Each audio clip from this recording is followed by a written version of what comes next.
So now I'd like to introduce everyone to Phil Tocco. Phil is with Michigan State University. He's an extension educator and the state coordinator of the food safety program focusing on fruits and vegetables. Phil has been in that role since 2009. And Wes and I are fortunate enough to work with Phil on the National On-Farm Readiness Review Development Team. And so we get to spend some quality time with Phil, and then we get to pick his brain and bring him in to educate growers here on the East Coast. So thank you, Phil, for joining us today. We encourage people to use the chat box for questions.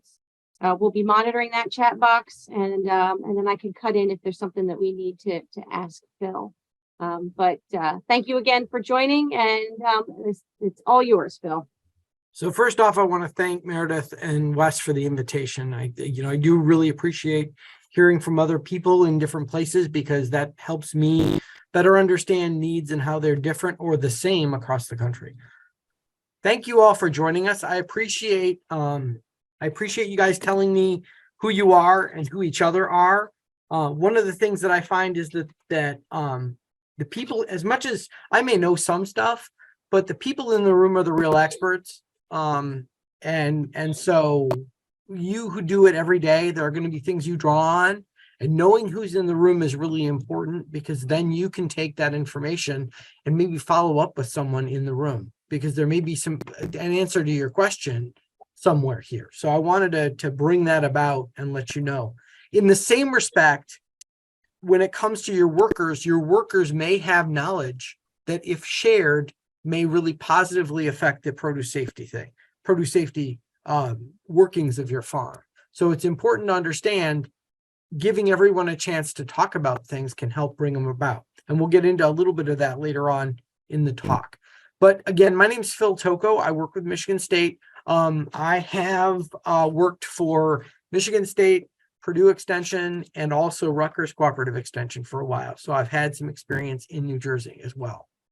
So when it comes to, let me see if I can get my slide advancer to work. When it comes to what we're going to try and talk about today, we're hopefully going to have an understanding of how to verify your training's working. The second thing we're going to try and do is discern what training is required for different employees on your farm. And then we're going to develop a process of training the folks on your farm. So I'm curious, can everyone get themselves a blank sheet of 8.5 by 11 inch paper, like letter size paper? And then I want you guys, I'm going to give you a second to find a piece of 8.5 by 11 inch paper and a pencil or a pen.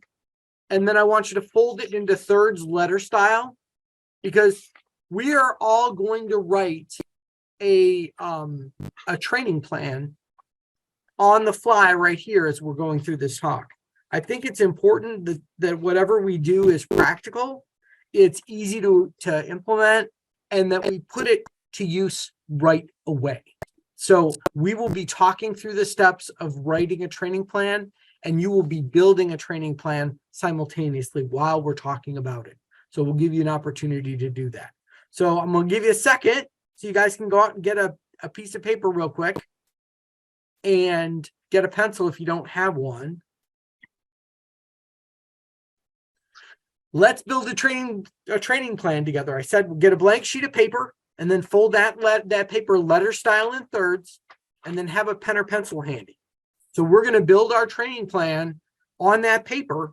And then when you want, the nice thing is, if you've got a pack house, or you've got a break room, or you got a place where people congregate, you can tack this up on the wall, not only to remind yourself of who you need to train, what you need to train them, and what kind of trainings they need, but also they can see what they need to be learning too. So it should be really transparent. And that's fairly important. So the first question we have to ask ourselves is, who's responsible for produce safety? Everybody's got a little role to play, but the question is, who's going to come into contact with the product? So anybody who touches the produce, anyone who moves food contact surfaces around, these are all of the people that we need to put in a first column, that who is going to be needing food safety training.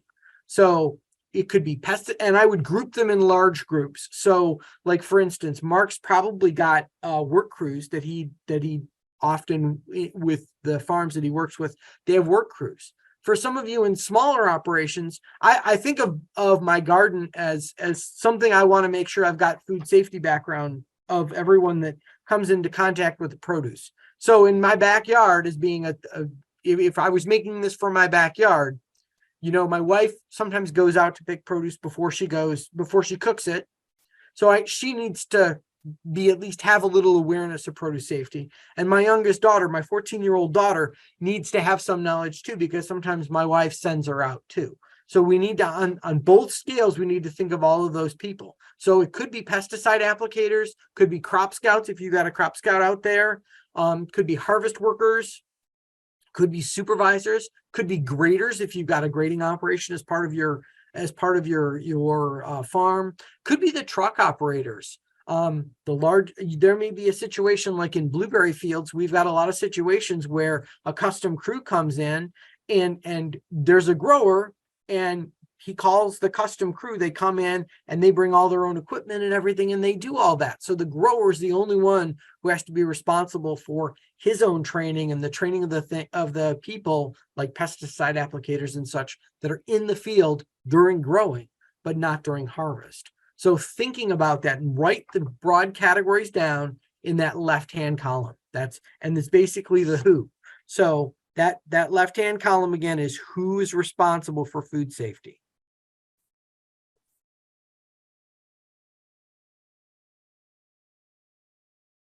So for those of you that are getting close to done writing in who's responsible, what did you write in that column? I added retail store employees. I added, work crews, market crews, Okay. the market workers. We have a truck driver, the pack house crew, and pesticide applicators. Cool. Did a pack house and warehouse crew, pesticide app guys, my pickers, my gatherers, and my transportation. Cool. Anyone put something in that first column that hasn't been mentioned yet? We do most of that in 2 languages, so that's a Okay. little bit of a twist. Sure. I put down gleaners. I don't know if they don't work for me, but they volunteer on the farm. I don't know if they count. They would actually, especially if those gleaners are coming in, like if you've got a crop that gets picked multiple times, let's say you're dealing with something like summer squash or zucchini, and you might have a first pick and then have gleaners come in and pull out anything that in the interim, and then going back through again. They would certainly need to know a certain amount of food safety. Yeah. Yeah, I added visitors to our list Visitors. because they come in and they need to be aware of what to do. Yep. And just to drive the point home, from a FSMA perspective, the person needs to be invited on farm to be a visitor. So if the person is an uninvited guest, they are not considered a visitor under FSMA. Just want to let you know. Yep. Okay. So then the next column is, what do I want these folks to do? We're not so concerned on what we want to teach them, because learning is really not what this is all about. We're really focused on behaviors. So what are the things that I want these folks to do? And what you can do is you could write down all the different things that you want them to do in the middle column. So for instance, for my daughter, my 14-year-old daughter, if she's going to be out in the garden picking stuff, I want to make doggone sure that she's washed her hands before she goes out to the garden. And I want to make sure that she picks into something that is clean and sanitary. So if she brings a bowl out, she's not going to take a dirty 5-gallon bucket and stick stuff in a dirty 5-gallon bucket and bring it in, right? So in the same respect, there's different key elements that you want each of these groups to do, right? So like for those of you that wrote the pesticide applicators, that's a good one to try, because it's kind of hard. what specific activities or what specific behaviors do you want your pesticide applicators to be doing to promote produce safety?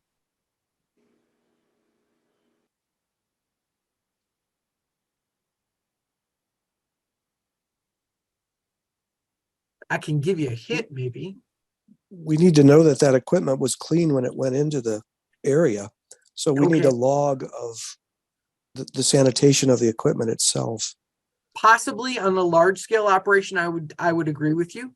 On smaller operations, that may not be as big of an issue. But what is a primary issue is the stuff that actually touches the crop. So what actually touches the crop from a pesticide applicator perspective? Proper documentation of equipment and of any spray tanks or spray booms or anything of that nature. Okay, spray booms might, but active ingredient touches all the product, right? We're spraying stuff on the crop, right? Mhm. And what is the overwhelming thing that's in what's sprayed on the crop? Water. This isn't a trick question, it's water, Water. right? So if water is the primary thing that's being sprayed on the crop with the active ingredient, what quality is that water? What quality do we want that water to be? Within the standards. Yeah, within the standards, certainly. We don't want them to like maybe pull out water from the river that's that's never been tested, or that we don't know any of the risks that go into that water, right? We want to know, we want to make sure that water is from a trusted source or from a safe source, right? Mhm. So we want to make sure that they know that they are using water that's of adequate safe and of adequate sanitary quality. That's the FDA language speak. So, yeah. And yes, the quality of the equipment is important. The cleanliness of the equipment is important, but you can see where the quality of the water used in the spray is probably more important than Mhm. the cleanliness of the equipment. So, okay. So does everyone have some things in that middle column then?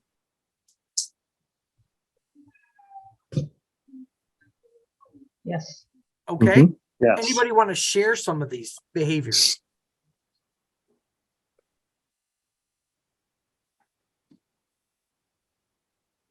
I want my visitors to keep their pets out of the orchard. That's a good one. I like that. I like that a lot. Okay. Anyone else have some things like that? Not necessarily visitor policies, but I think the use of gloves is, say, if you're removing some dead leaves and debris and things that have maybe fallen below the plants, and you're moving that stuff out that might have bacteria or whatever, that you're using gloves when you're going back in. Well, when you're cleaning that out and when you're going back in, you've either washed your hands again if you're harvesting at the same time. okay.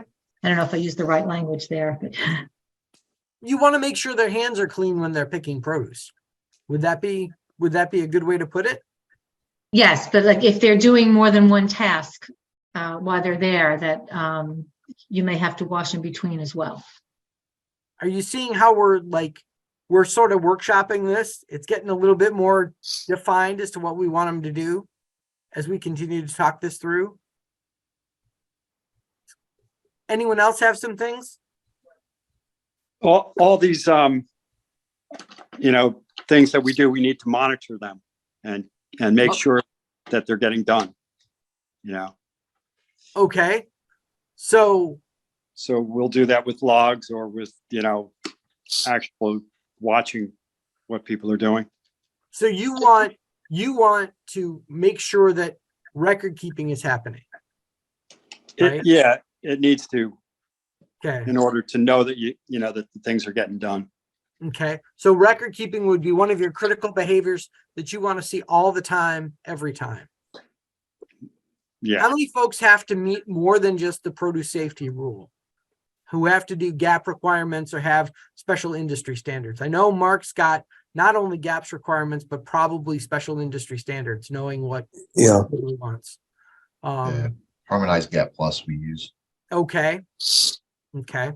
So there's different requirements in those audit schemes, and sometimes even what the buyer wants. Like at Gerber, they have their own pest scouts that specifically tell them what to spray and when to spray it. So there's very specific guidelines in that sense. But in some cases, you may only need the FSMA PSR skills. So it's important to think about all of that when you're putting it on the page. And then focusing specifically on behaviors. Really, we want them to wash their hands before they pick produce, to make sure their hands are clean when they're picking produce. We want to make sure that when somebody is spraying water, that the water is safe and of adequate sanitary quality.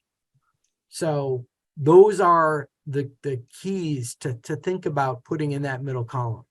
Okay. Anyone else have some things in the middle column that are key behaviors?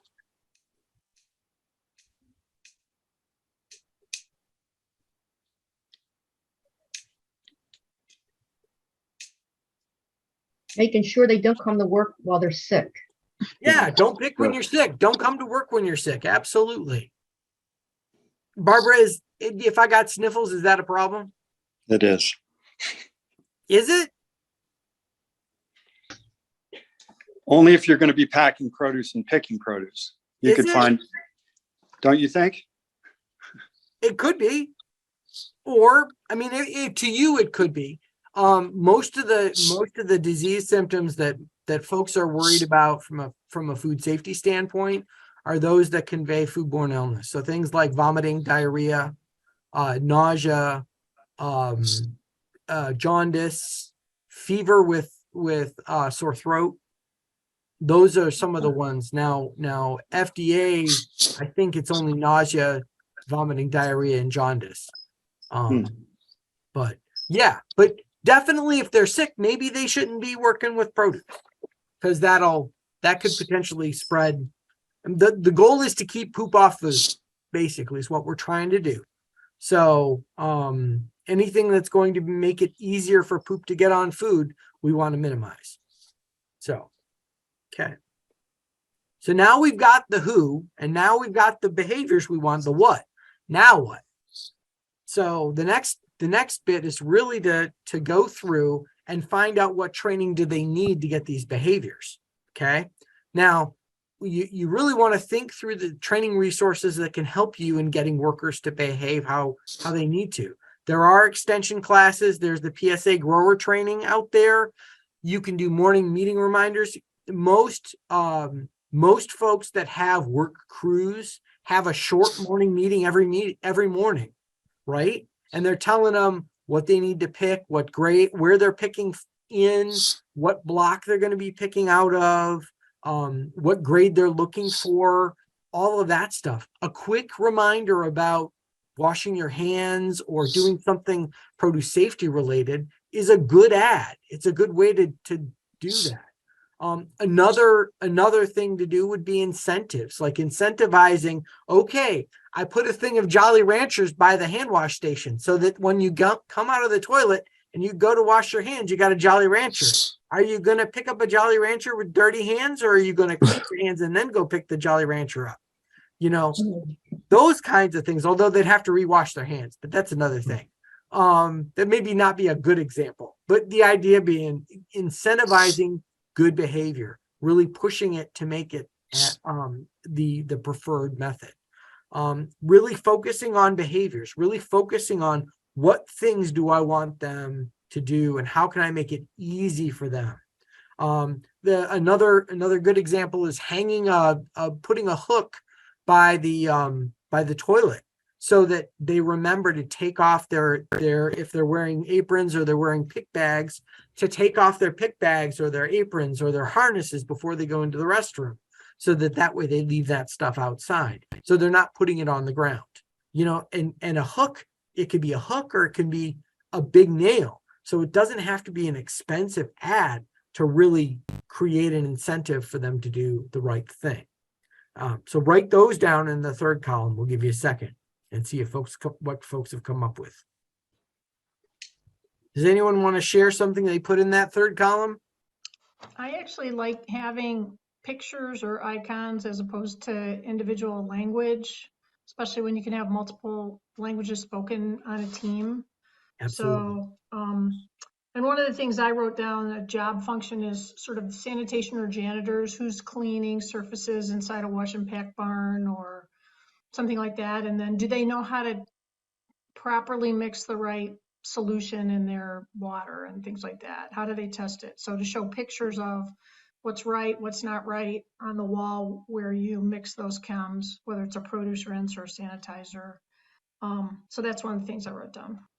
Yeah. Visual SOPs are really good. If you have a piece of equipment that needs to be cleaned specific in a very specific way, having pictures, visual SOPs, this is what set to zero looks like. This is the checklist of what you need to do. When you're done, it should look like this, and then have a picture of it so that everybody knows, oh, okay, when I'm done, that hose needs to be hung up on the wall. It doesn't need to be laying on the ground. You know, oh, I see what visibly free of filth is. I can't see any filth on this. It's clean. So they understand where the set to zero is by pictures.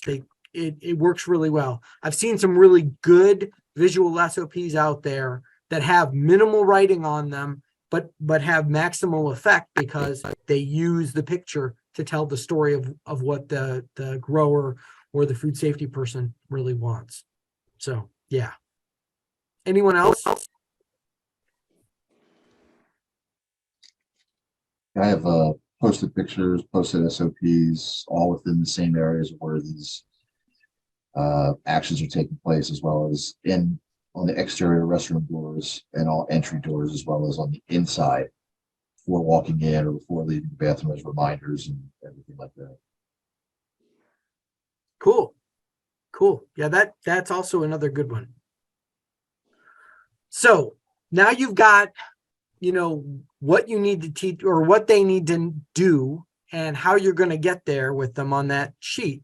Now, the next step is really to do what's called an observational baseline and find a reason to be out in the field for about an hour as part of normal routines and observe how often they're already doing the things on your list.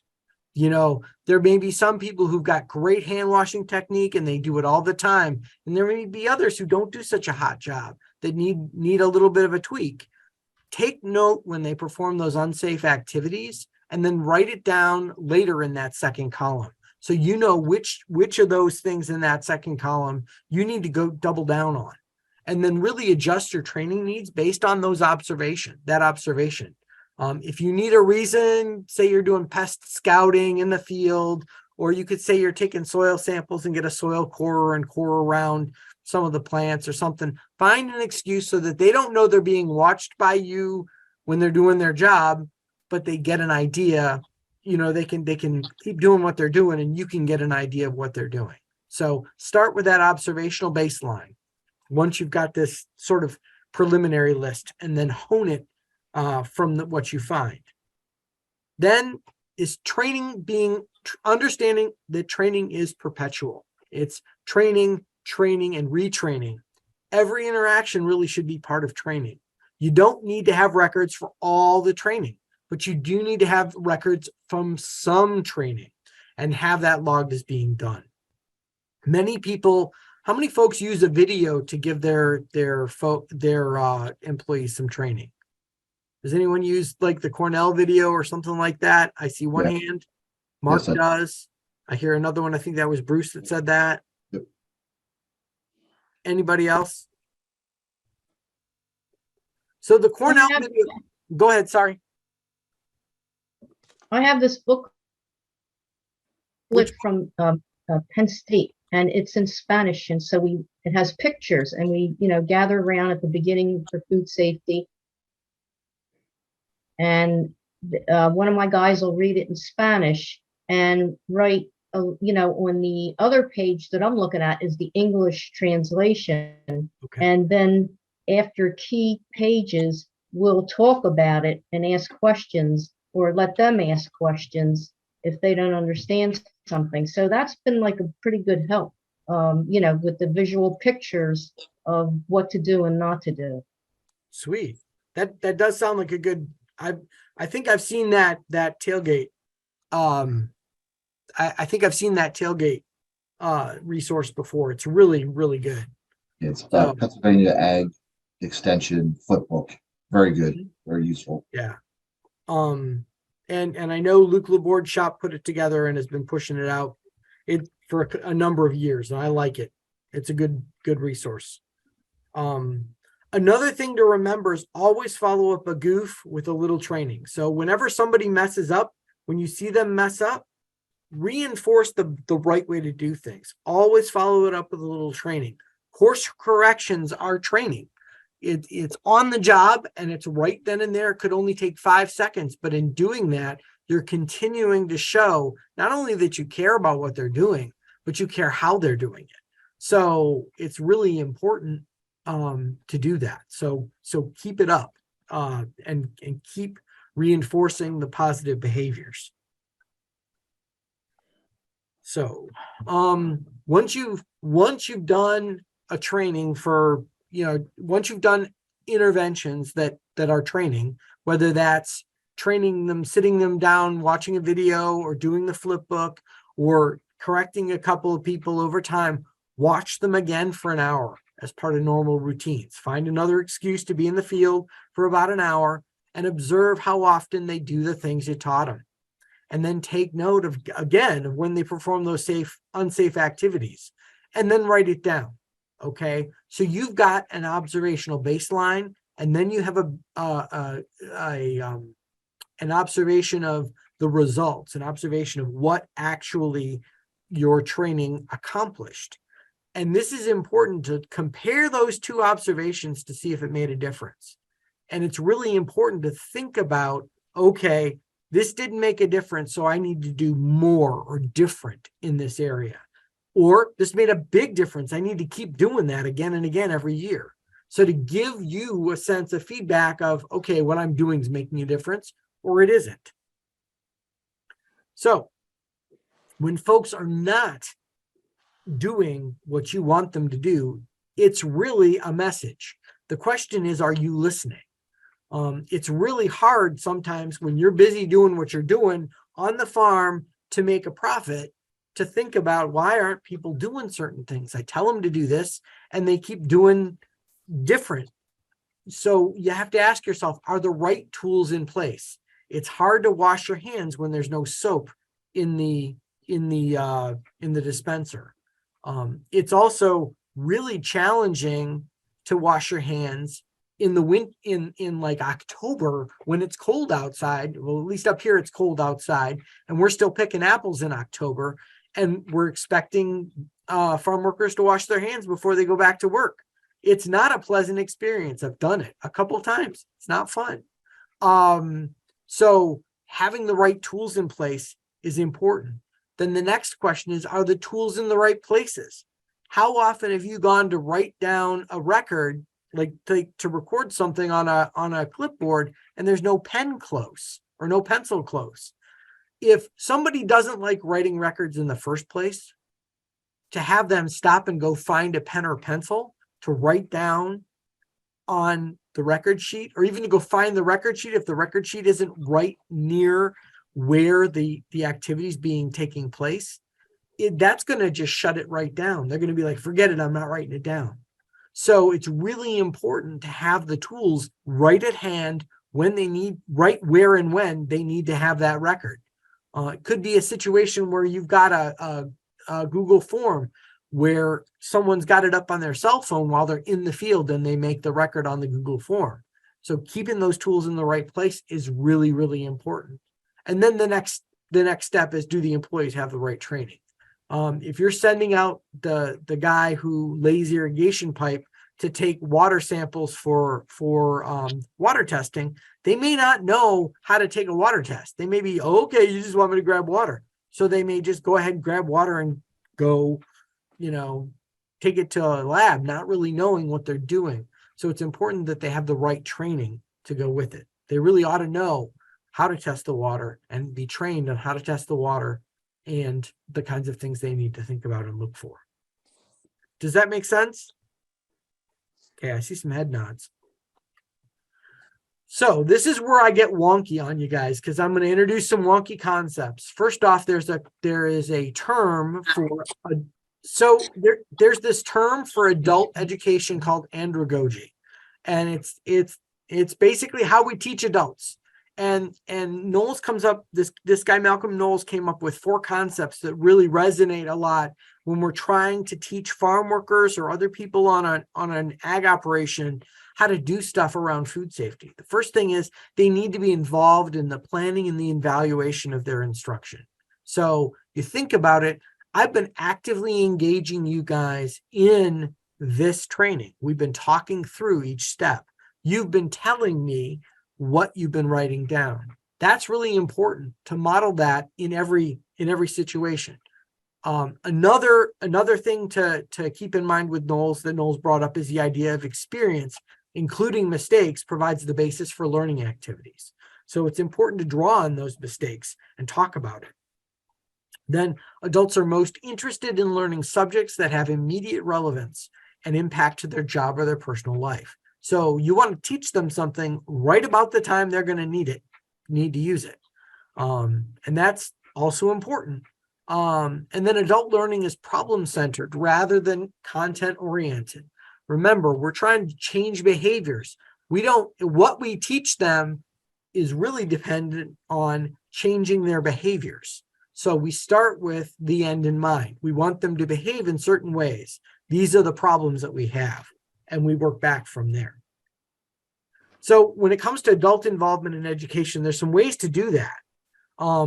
We talked, like I said, about the example here where I'm engaging you guys in the educational process.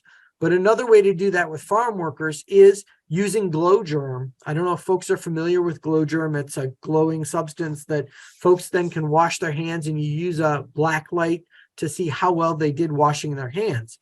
Everyone, if you have an entire farm crew that puts the glow germ on their hands and then they go wash their hands and they come back, they can evaluate for themselves how well or poorly they did with respect to washing their hands. So it's kind of nice that way. They know immediately. It's like instant, like, oh, I've got to do a better job around my nails, or I've got to do a better job on the back of my hands. All those things they can see for themselves. So it's kind of nice that way. That's one example. So mistakes can motivate learning. You can ask the farm workers if they've ever had foodborne illness. You'll find that many people have had diarrhea at one point or other, or been vomiting at one point or other because of something they ate, or they can think of no other way it was anything except something they ate. In those cases, they can then talk about, yeah, that was really bad.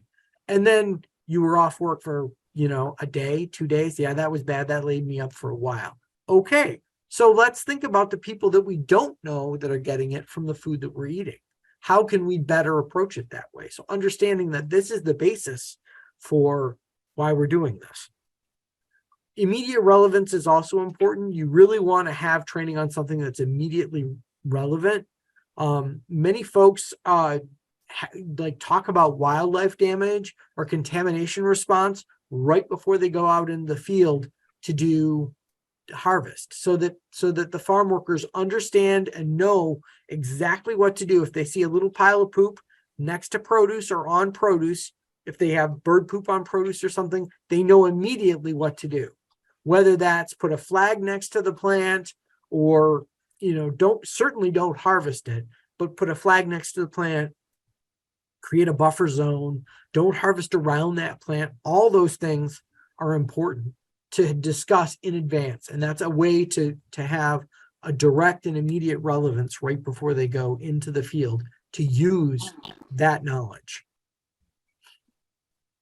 So another key concept is problem-centered learning. The idea, adults tend to be focused on the problem rather than the content. So a good example is, this is Kyle. Kyle was 2 years old when his mother fed him a spinach smoothie. The spinach had E. coli on it. he got hemolytic uremic syndrome, and he passed away when he was 2 years old.